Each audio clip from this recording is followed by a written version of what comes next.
तो फकीर आदमी है, झोला लेके चल पड़ेंगे जी। लेकिन पूरी दुनिया में आपने ऐसा कोई फकीर देखा है जो 1,40,000 का चश्मा लगाता हो, खुद घूमते हैं 12 करोड़ की मर्सिडीज में, मतलब भिक्षा मांगकर यहाँ पर फॉरेन टूर भी कर लिए और डिजिटल कैमरा भी खरीद लिया डिजिटल कैमरा के रिलीज होने से पहले। और नरेंद्र मोदी अपने आप को गरीब ही नहीं, बहुत गरीब परिवार का बताते हैं। मित्रों, मैं बचपन में रेल के डिब्बे में चाय बेचता था। वाह, क्या फकीरी है। वो भगवान है हमारे, हम उनकी पूजा करते हैं। सच तो ये है दोस्तों कि ये लोग हमारे हिंदू धर्म को ही तोड़ने मरोड़ने लग गए अपने नफरतखोर एजेंडा को फैलाने के लिए।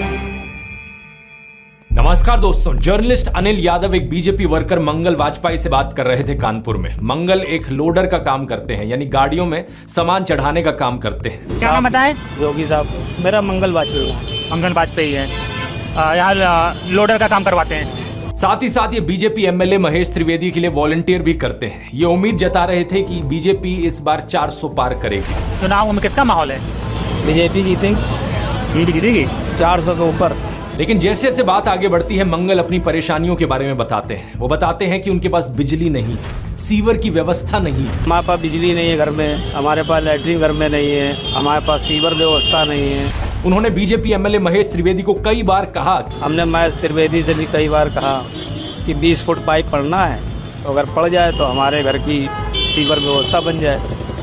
नहीं बन पाई। उन्हें कुछ भी नहीं मिला और ना ही उन्हें कुछ मिलने की उम्मीद है। त्याग तपस्या की मूर्ति है कि कुछ नहीं मिला, लेकिन उसके बावजूद कोई शिकायत नहीं है और ना कोई उम्मीद है मिलने की, और ना उम्मीद है मिलने की। लेकिन फिर भी वो खुद को भाजपा का भक्त कहते हैं। लेकिन ये तो कहा जाता है ना कि भूखे पेट ना होए भजन गोपाला। इस पर मंगल वाजपेयी जवाब देते हैं कि ऐसा कुछ नहीं है, आदमी बालू खाकर भी पेट भर सकता है, यानी कि मिट्टी खाकर भी पेट भर सकता है। सब हो जाता है अगर संत चलेगा, अगर संत चलेगा तो सब हो जाता है। बालू खा के पेट भर लेता है। इन्हें कोई शिकायत नहीं है। प्रधानमंत्री मोदी को ये परमात्मा मानते हैं, उनकी पूजा करते हैं। ऐसा कैसे हो सकता है कि एक पॉलिटिशियन को लेकर लोग इतने अंधे हो गए हैं? और ये इकलौते नहीं है, मैंने पिछले वीडियो में आपको उसके कई और उदाहरण दिए थे। बीजेपी के टिकट पर तो कुत्ता भी खड़ा हो जाए हम जिता देंगे। ये सच है, अगर कुत्ता भी आएगा उसको भी जिताएंगे। ये तो फिर अंधविश्वास नहीं, भक्त हैं, अंधविश्वास नहीं है, हम भक्त हैं। नहीं, महंगाई मेरे हिसाब से कोई ज्यादा नहीं हुई। अब मैं 10 साल से बनियान नहीं पहन रहा, ये देखो आप। वो भगवान है हमारे, हम उनकी पूजा करते हैं। ऐसा हुआ है इमोशनल मैनिपुलेशन और ब्रेन वॉशिंग की वजह से। एक बड़े स्केल पर देश में लोगों का ब्रेन वॉश किया गया है, और जो माफिया यहाँ पर ब्रेन वॉश कर रहा है लोगों का, वो 4 डिपार्टमेंट्स पर काम करता है। पहला डिपार्टमेंट लोगों में गर्व और अहंकार भरता है कि आप महान हो क्योंकि आप हिंदू धर्म में पैदा हुए। दूसरा डिपार्टमेंट आपको एहसास दिलाता है विक्टिमाइजेशन का, कि सदियों से, 1000 सालों से आपके पूर्वज विक्टिम बनकर रहे थे। तीसरा डिपार्टमेंट आपके अंदर डर भरता है कि आपको खतरा है उन लोगों से। और चौथा डिपार्टमेंट यहाँ नरेंद्र मोदी को मसीहा बनाता है कि सिर्फ नरेंद्र मोदी ही आपको बचा सकते हैं। पहले 3 डिपार्टमेंट्स की मैं 3 अलग अलग वीडियोस में ऑलरेडी बात कर चुका हूं। अब वक्त है इस चौथे डिपार्टमेंट को एक्सपोज करने का। नरेंद्र मोदी की कल्ट ऑफ पर्सनैलिटी, कैसे इनके इतने सारे फेलियर्स के बाद भी लोगों को इमोशनली मैनिपुलेट किया जाता है कि लोग इन्हें भगवान मान बैठे। आइए जानते हैं आज के इस वीडियो में।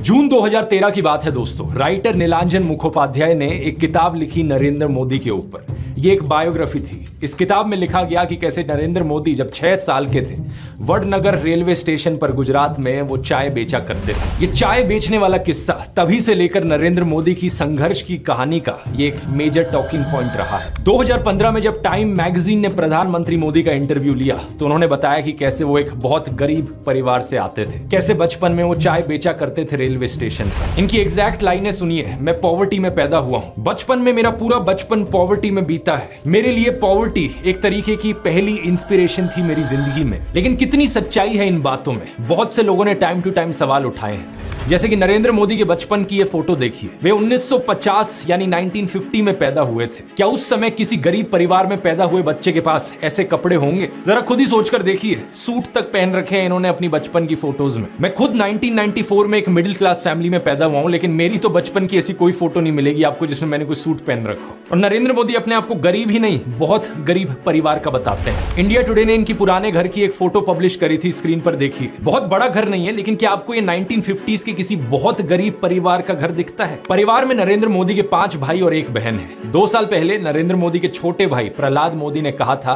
कि उन 5 भाइयों में से जिसका नंबर लगता था वो मदद करने चले जाता था। उनके पिता ने पूरी जिंदगी चाय बेची, उन 5 भाइयों और 1 बहन को बड़ा किया। इसलिए नरेंद्र मोदी को चाय बेचने वाले का बेटा कहना चाहिए। ये पत्रकारों की गलती है। सब भाइयों ने चाय बेची है, मेरे पिता ने पूरी जिंदगी चाय बेची, पूरी जिंदगी। इसीलिए कहा जाए तो चाय बेचने वाले का बेटा कहना चाहिए, चाय बेचने वाला नहीं कहना चाहिए। ये पत्रकारों की गलती है। 2014 में कांग्रेस नेता अहमद पटेल ने कहा था कि नरेंद्र मोदी कभी चाय वाला नहीं थे, बल्कि वो एक कैंटीन ठेकेदार थे। अब कांग्रेस की बात पर कितना यकीन किया जाए नहीं किया जाए, लेकिन 2021 में बीजेपी ने भी ये कैंटीन वाली चीज अनइंटेंशनली एक्नॉलेज करी थी। रेलवेज मिनिस्टर अश्विनी वैष्णव ने इंस्ट्रक्ट किया ऑफिशियल्स को कि वो वडनगर रेलवे स्टेशन पर एक कैंटीन को ब्यूटीफाई करें। इंडिया टुडे के आर्टिकल में यह क्लियरली लिखा हुआ है और इसके नीचे एक फोटो भी लगी है इस टी स्टॉल / कैंटीन की जो नरेंद्र मोदी के पिता चलाया करते थे। हाल ही में लिखे गए CNN के इस आर्टिकल को देखिए। नीलांजन मुखोपाध्याय खुद कहते हैं कि मोदी की जो पॉवर्टी की कहानी है वो ग्रॉसली एग्जैजरेटेड है, यानी कि बहुत बढ़ा चढ़ा कर लोगों को बताई गई है। इतना ही नहीं, एक दूसरे आर्टिकल में नीलांजन बताते हैं कि नरेंद्र मोदी के पिता के पास इतने पैसे थे कि वो मोदी और उनके भाइयों को स्कूल भेज पाए। और स्कूल जाने का मतलब था कि वो कहीं और फुल टाइम काम नहीं कर सकते थे, बस वो स्कूल के बाद अपने पिता का हाथ बटाया करते थे। ये सब सुनकर एक बहुत बड़ा सवाल आपके मन में आएगा कि ऐसी कहानियों को क्यों बढ़ा चढ़ा कर हमें बताया जाता है। नीलांजन कहते हैं ऐसा इसलिए किया जाता है ताकि इंडियन पब्लिक को एक आइडिया बेचा जा सके। मित्रों, मैं बचपन में रेल के डिब्बे में चाय बेचता था और आज आपके सामने खड़ा हूं।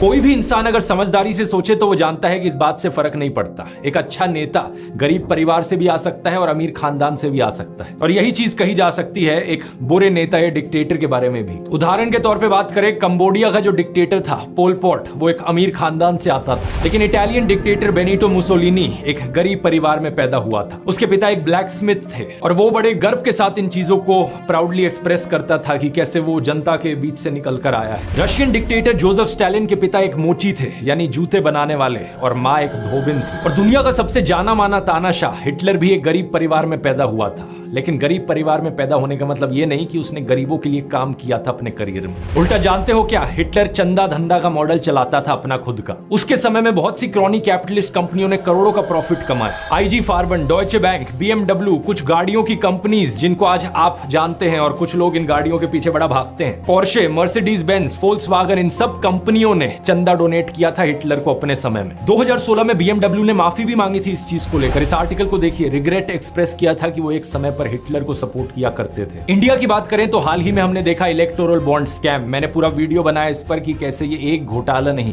बल्कि घोटालों का भंडार था। बहुत सी कंपनियों को इससे फायदा हुआ और आम जनता को नुकसान। पिछले 10 सालों में प्रधानमंत्री मोदी के मित्र जैसे कि गौतम अडानी भरपूर तरीके से अमीर बनते रहे और देश के 80 करोड़ गरीब लोगों को 5 किलो मुफ्त अनाज लेने पर मजबूर कर दिया गया। बेरोजगारी और महंगाई ने गरीब लोगों की कमर तोड़कर रख दी है आज के दिन। अब तो ऐसी सिचुएशन आ चुकी है कि नरेंद्र मोदी खुद को गरीब परिवार का बताते हुए जिन राहुल गांधी को एलीट वर्ग का प्रोजेक्ट करते थे, युवराज कहते थे, आज वही राहुल गांधी खुल्लम खुल्ला गरीबों को कह रहे हैं कि वो गरीबों के हैं और नरेंद्र मोदी अडानी अंबानी जैसे अमीर सेठों के हैं। अडानी को बिना मजदूरी बिना कुछ लाखों करोड़ रुपए देते हैं तो कहते हैं देखो देखो देखो विकास हो रहा है।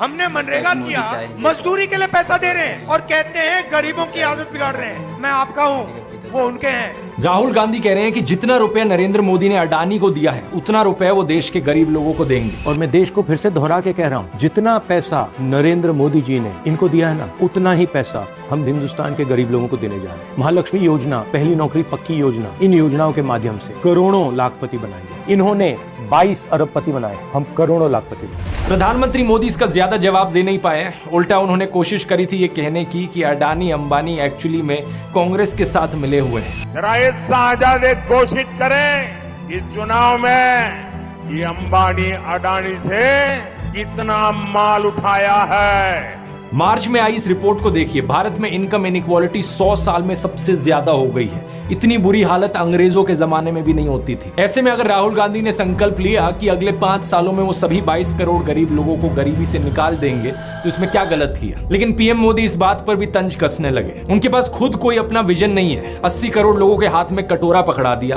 और अगले 5 सालों के लिए यही 5 किलो अनाज वाली स्कीम एक्सटेंड कर दी। ना रोजगार का कोई प्लान बताया है, ना महंगाई कंट्रोल कैसे होगी ये बताया, ना गरीबी कैसे हटेगी ये बताया। और जब राहुल गांधी ने सबके लिए रोजगार की बात करी तो प्रधानमंत्री मोदी उनका मजाक उड़ाने लग गए। कांग्रेस के शाहजादे ने अभी घोषणा की, आप भी सुनकर के हंसोगे। सुनाऊं? जोरों से हंसना पड़ेगा आपको। और आपको ये भी मालूम कि ये टेम्पो में पैसा देते हैं, क्या ये आपका पर्सनल एक्सपीरियंस है क्या? फरवरी 2020 में गुजरात में नमस्ते ट्रंप इवेंट हुआ था, तो गरीबों को छुपाने के लिए एक 1600 फुट लंबी दीवार बनाई गई थी। जरा खुद सोचकर देखो, 1995 से लेकर 2020 25 साल से गुजरात में बीजेपी की सरकार थी, जिनमें से 3 बार तो खुद नरेंद्र मोदी ही चीफ मिनिस्टर थे। लेकिन इनसे गरीबी नहीं हटाई गई, उल्टा ये गरीबों को छुपाने लग गए। G20 समिट के समय दिल्ली में भी यही हुआ था। कुछ बस्तियों को हरे पर्दे के पीछे ढक दिया गया था, यानी कि इन गरीब लोगों की मूवमेंट को भी रिस्ट्रिक्ट कर दिया। इसी के तहत ये पूरी दुकानें यहाँ से ढक दी गई हैं। जो थोड़ा झुग्गी टाइप घर थे उनको भी ढक दिया गया है यहाँ पर। सोचिए कि ये कितना डीह्यूमनाइजिंग है। कोई आपसे कहे कि तुम अच्छे नहीं लग रहे हो, तुम तो एक दाग धब्बा हो। वो गोरे सेठ आ रहे हैं हमारे देश में घूमने, तुम्हें एक पर्दे के पीछे छुपा दिया जाएगा। कैसा लगेगा आपको ये सुनकर? उन गरीबों की सोचो, उन्हें कैसा लगा होगा। सीधा कहते हैं कि यहाँ से जाओ, उस गरीब को तो भगा सकते हो, उस अमीर को भगा के देखो ना। तो इन सब चीजों के चलते नरेंद्र मोदी की ये जो गरीब परिवार वाली ब्रांडिंग थी, अब ये लगभग खत्म हो चुकी है। लेकिन उनके कल्ट ऑफ पर्सनैलिटी का ये केवल एक हिस्सा है। दूसरा हिस्सा यहाँ पर आता है उनके परिवार को लेकर। व्हाट्सएप पर और गोदी मीडिया के जरिए आपको बार बार बताया जाता है कि नरेंद्र मोदी इतने महान हैं क्योंकि उन्होंने देश के लिए अपने परिवार को छोड़ दिया, अपनी पत्नी को छोड़ दिया। देखो, वैसे ये एक पर्सनल मामला है, किसी पति पत्नी की आपस में ना बने, ये कोई बड़ी चीज नहीं है। बहुत से लोगों के साथ ऐसा होता है, लेकिन यही लोग खुद इस पर्सनल बात को बीच में लाते हैं, इसे अचीवमेंट के तौर पर दिखाने के लिए। देश के लिए पत्नी को छोड़ दिया, कोई सेंस है इस